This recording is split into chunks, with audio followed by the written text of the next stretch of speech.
आप लोग जान चुके होंगे या नहीं जानते, तो बता दें कि आज फिर वही हुआ जो पिछले कुछ समय से बार बार होता आ रहा है। नाम बड़े और काम पूरी तरह से जीरो।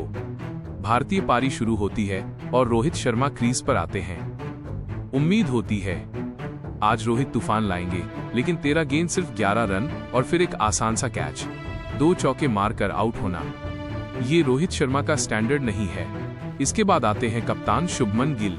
18 गेंदों में 23 रन, 4 चौके, लगा कि भाई अब मैच बनेगा। लेकिन नहीं, जैमिसन आते हैं और गिल की पारी का एंड कर देते हैं। फिर एंट्री होती है विराट कोहली की और यहाँ फैंस की धड़कनें तेज हो जाती है। विराट कोहली ने जिम्मेदारी दिखाई, लेकिन दूसरे छोर से कोई साथ नहीं मिला और दबाव लगातार बढ़ता चला गया। और इसके बाद आए श्रेयस अय्यर, लेकिन आज का दिन उनके नाम नहीं रहा। 10 गेंदों में सिर्फ 3 रन, ना कोई चौका ना कोई लय। फॉल्स की गेंद पर क्लार्क को कैच दे बैठे। स्टेडियम में सन्नाटा छा गया। फिर क्रीज पर आए के राहुल, एक अनुभवी खिलाड़ी जिससे टीम को संभालने की उम्मीद थी, लेकिन 6 गेंदों में सिर्फ 1 रन और फिर फिलिप्स को कैच। लेनॉक्स की गेंद पर पवेलियन वापसी। अब हालात और बिगड़ चुके थे।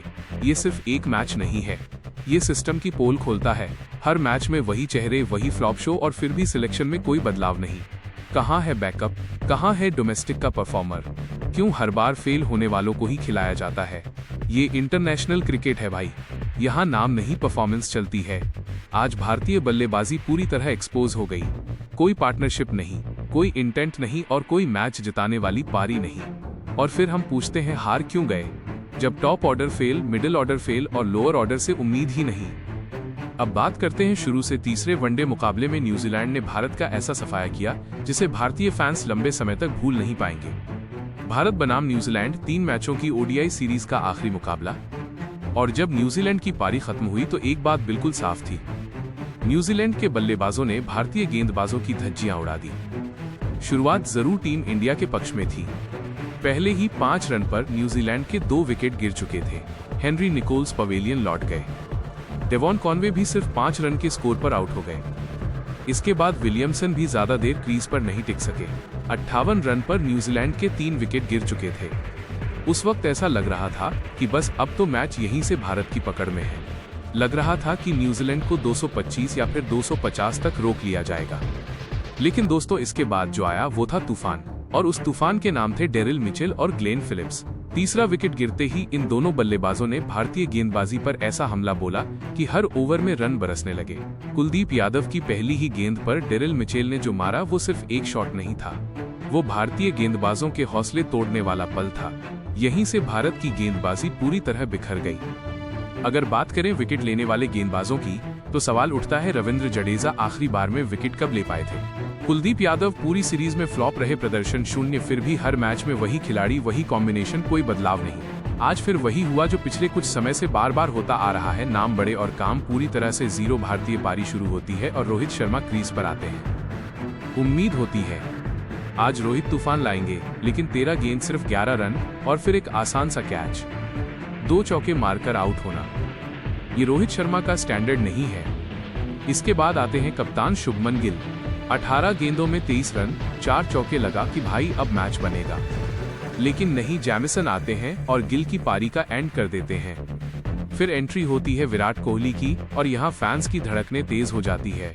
विराट कोहली ने जिम्मेदारी दिखाई, लेकिन दूसरे छोर से कोई साथ नहीं मिला और दबाव लगातार रन ही रन बनाते हैं। इस बार उन्हें पूरा साथ मिला ग्लेन फिलिप्स का और दोनों ने मिलकर भारतीय गेंदबाजी की जमकर धुनाई की। अब सवाल बहुत बड़ा है, क्या भारत के पास ऐसे गेंदबाज हैं जो ओडीआई मैच जितवा सके? क्या इन गेंदबाजों में अब भी वो धार बची है? जडेजा को लेकर भी अब सोचना होगा।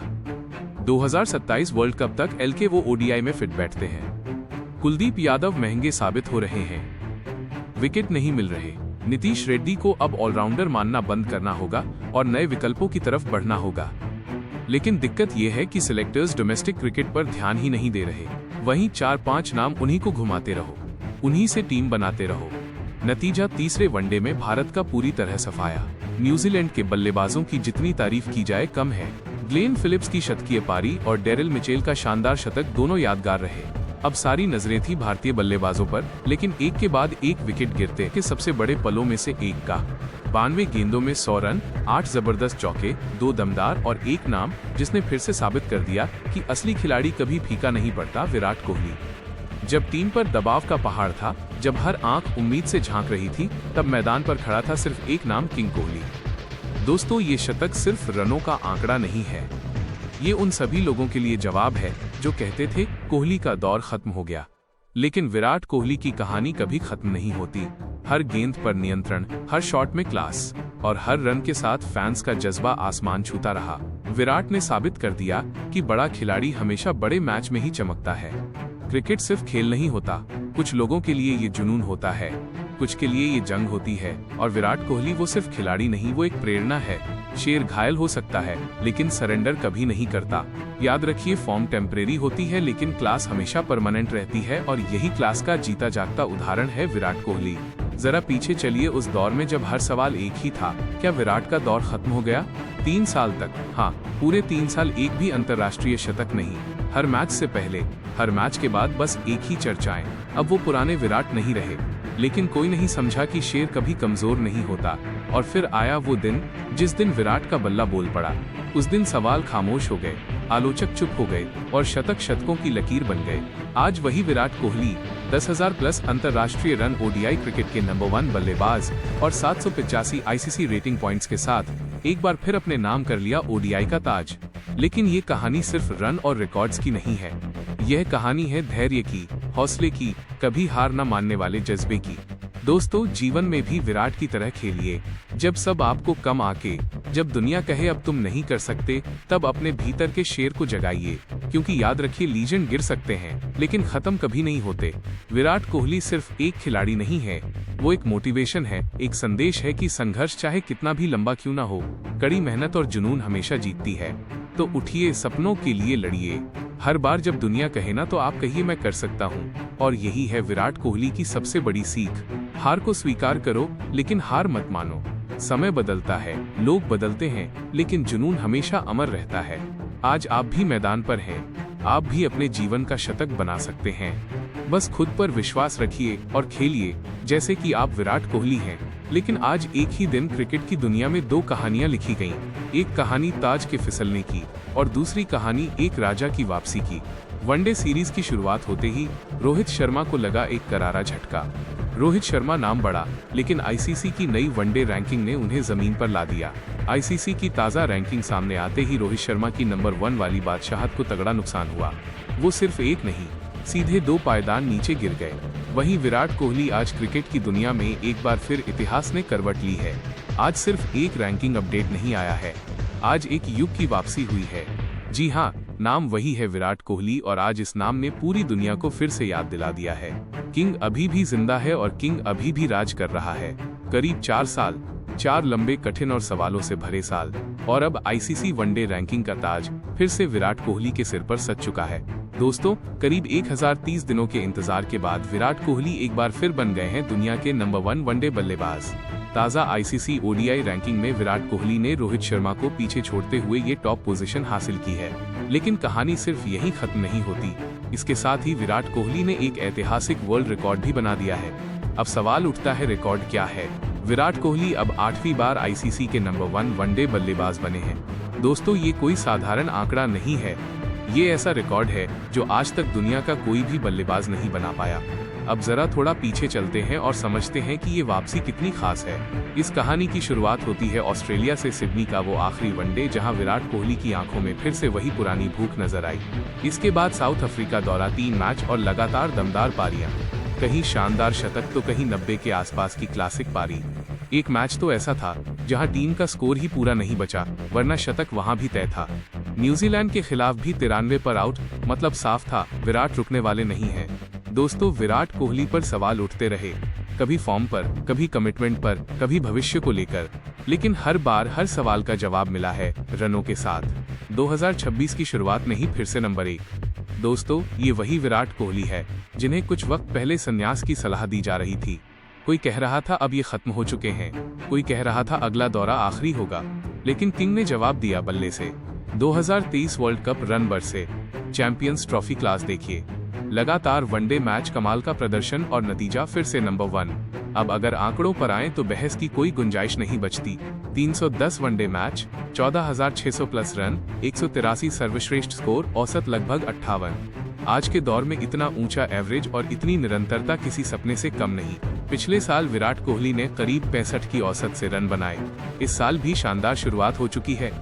यही वजह है कि दुनिया का हर बल्लेबाज आज विराट कोहली से पीछे है। और हाँ, एक और खबर, रोहित शर्मा भी लगातार टॉप 3 में बने हुए हैं। Number 1 Virat Kohli, number 2 Daryl Mitchell, number 3 Rohit Sharma.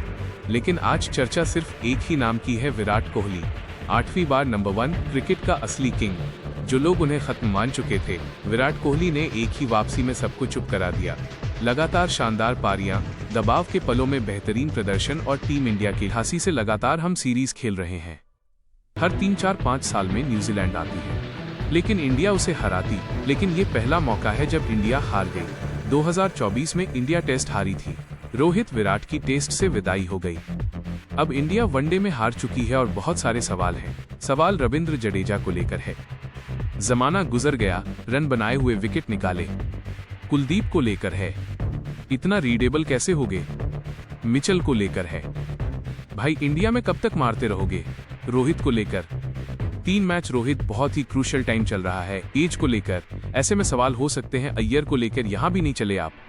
और टी20 में आपका सिलेक्शन हुआ है, वहां भी ईशान किशन का पत्ता आपने मजबूत कर दिया, क्योंकि वो रिसेंट फॉर्म लेकर आए। सिराज को लेकर आप विकेट नहीं चटका पा रहे।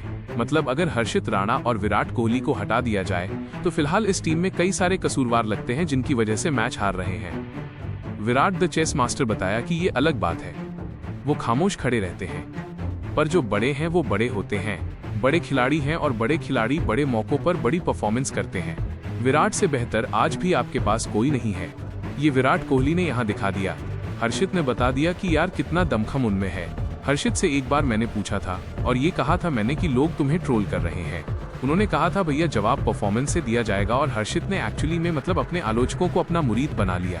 तारीफ होनी चाहिए उनकी, जो शतक लगाया, जो गेंदबाजी कर रहे हैं।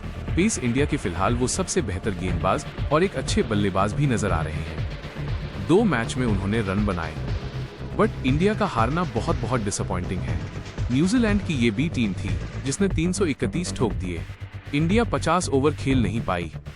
आप थ्योरी दे सकते हैं कि आपके टॉप ऑर्डर ने रन नहीं बनाए।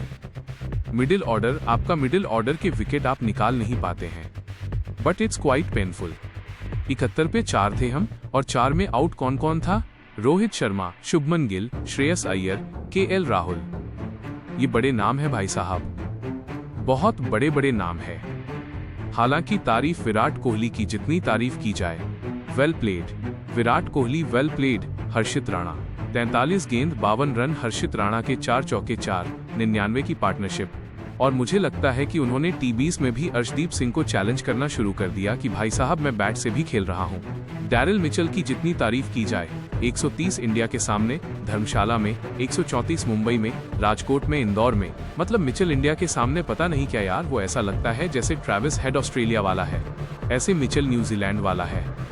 सर दर्द है भाई, ये सरदर्द आदमी है, बहुत जबरदस्त सरदर्द है। और सर दर्द का असर है कि जो काम 1988 में नहीं हुआ, 95 में नहीं हुआ, 99 में नहीं हुआ, 2010161723 नहीं हुआ, वो 2026 में हुआ। इंडिया हार गई, पहली बार इंडिया हार गई, पहली बार इंडिया हारी, पहली बार न्यूजीलैंड ने इंडिया को इंडिया में हराया। That's quite tough. गंभीर एरा में हालांकि बहुत बार हार हुई है। श्रीलंका से हम हार गए थे ओडीआई सीरीज, फिर हम ऑस्ट्रेलिया से हार गए, अब हम न्यूजीलैंड से भी हार गए।